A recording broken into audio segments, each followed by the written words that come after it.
What's up, shit? Simmons here.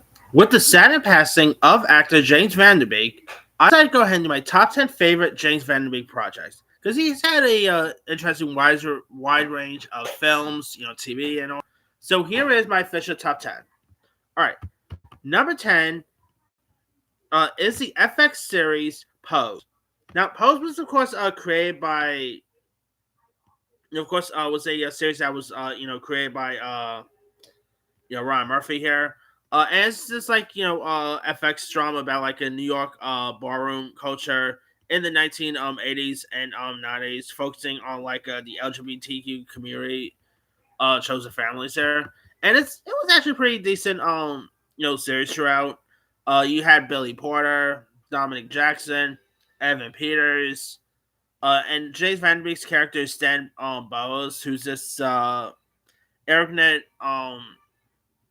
drug user at the Trump Towers here, and he like represents excessive iconic masculinity here.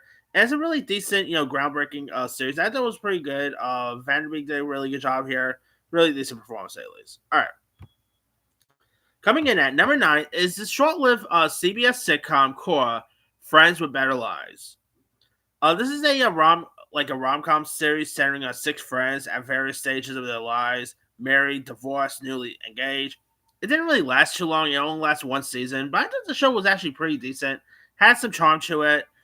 Van Der Beek's character is named Will Stokes, who's this sarcastic, cynical, and recently divorced genealogist, who is like very thrust back into the bachelor life here.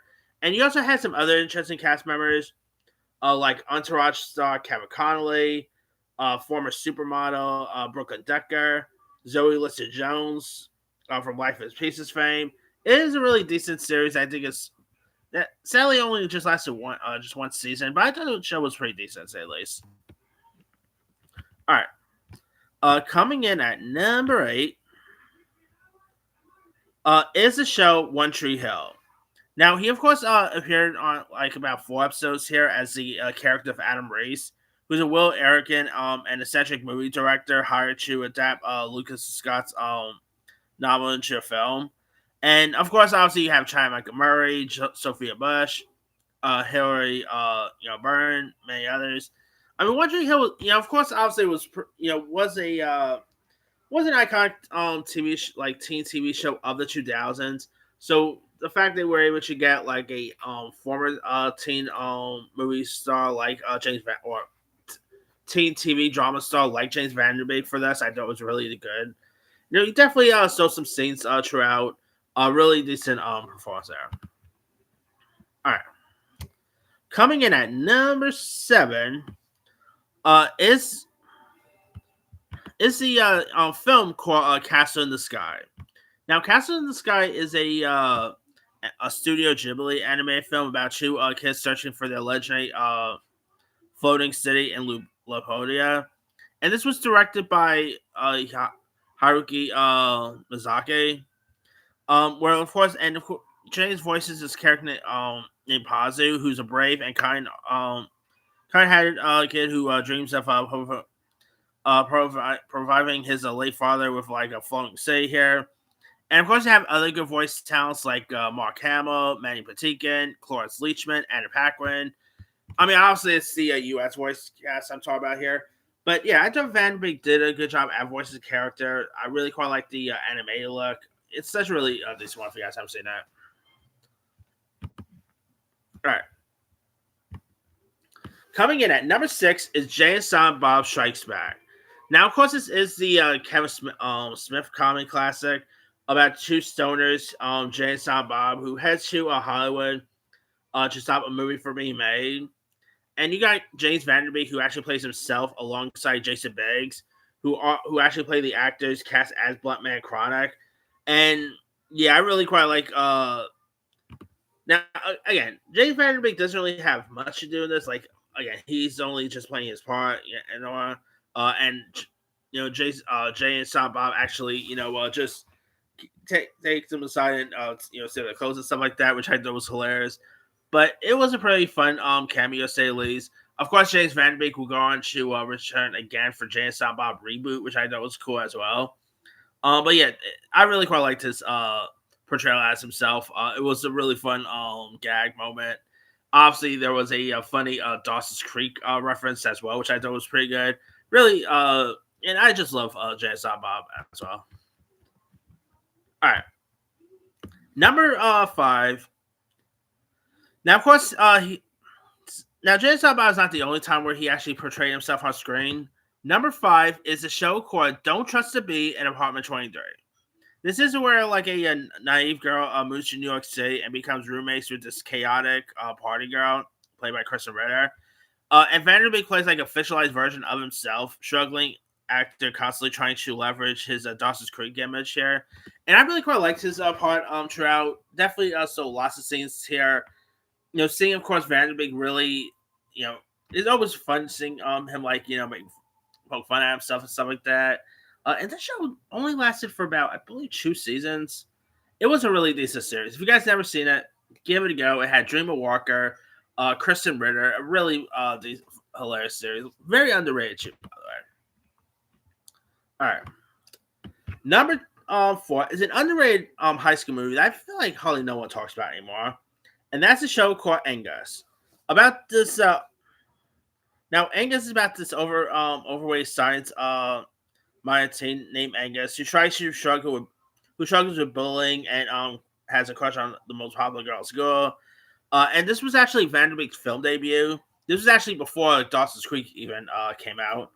And he plays like the classic quarterback antagonist, and of course you also do have Ariana Richards, who was also in Jurassic Park 2 years prior. I mean, Angus is definitely a really decent teen film that I think rarely gets talked about anymore, but he does play the part like the core jock pretty well here. Of course, this was like before he became as popular as he is now. A really decent, hilarious, performance there. All right, number 3 is the rules of attraction. Now, you guys might not know this, but here you got James Vanderbeek who plays Sean Bateman, and you might not even know this either.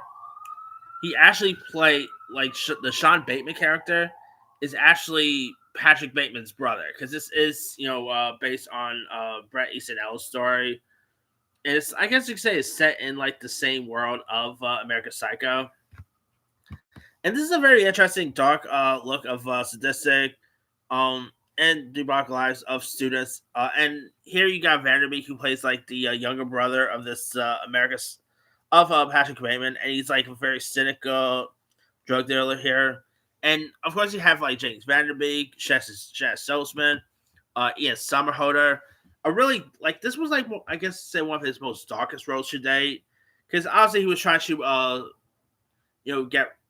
get rid of his Dawson's Creek image, and so it was an interesting little performance for him, and maybe really is surprised you don't really see him in much roles like this, because he does such a good job here.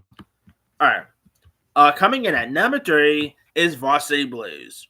Now, Varsity Blues, sadly, we also lost another actor from that, Paul Walker. Varsity Blues is a football movie set in like this obsessed Texas town, and the backdrop quarterback is just into the spotlight after the star player is injured here, and you got James Vanderbeek who plays Jonathan Moxon, who's a smart, rebellious student who reads Kurt Vogard on the sidelines here. And Paul Walker, of course, was great. Amy Smart, Ali Larder was in this as well. John Voight, some really good performances. Really good performance as well. I thought it was a really decent one. All right. And obviously, number 2 is Dawson's Creek. Obviously, you got the likes of Katie Holmes, Joshua Jackson, Michelle Williams, Busy Phelps. This is, this was pretty much the, one of the most quintessential teen dramas of all time. Of course, it is a coming of age drama following 4 friends in like a coastal town of Cape Side, navigating complexities and adolescence here. Of course, you have Vanderbeek who plays Dawson Leary, who's a film-obsessed dreamer and idolizes Spielberg, and I obviously really do relate to him a little bit because I do idolize Spielberg as well, and of course his chemistry with the Joey character played by Kate Holmes is great. Michelle Williams is great. It is, I think, is definitely one. one of the top tier teen dramas there is.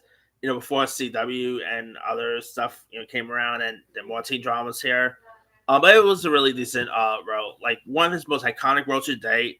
I mean, his character, he'll of course go on to be portrayed stuff like on Family Guy and stuff like that. I mean, the dogs, and of course he will go on to even play himself in the movie Scary Movie, which I know was hilarious as well. Really decent role here. Anyway, that's pretty much it there. Here's of course my quick rundown.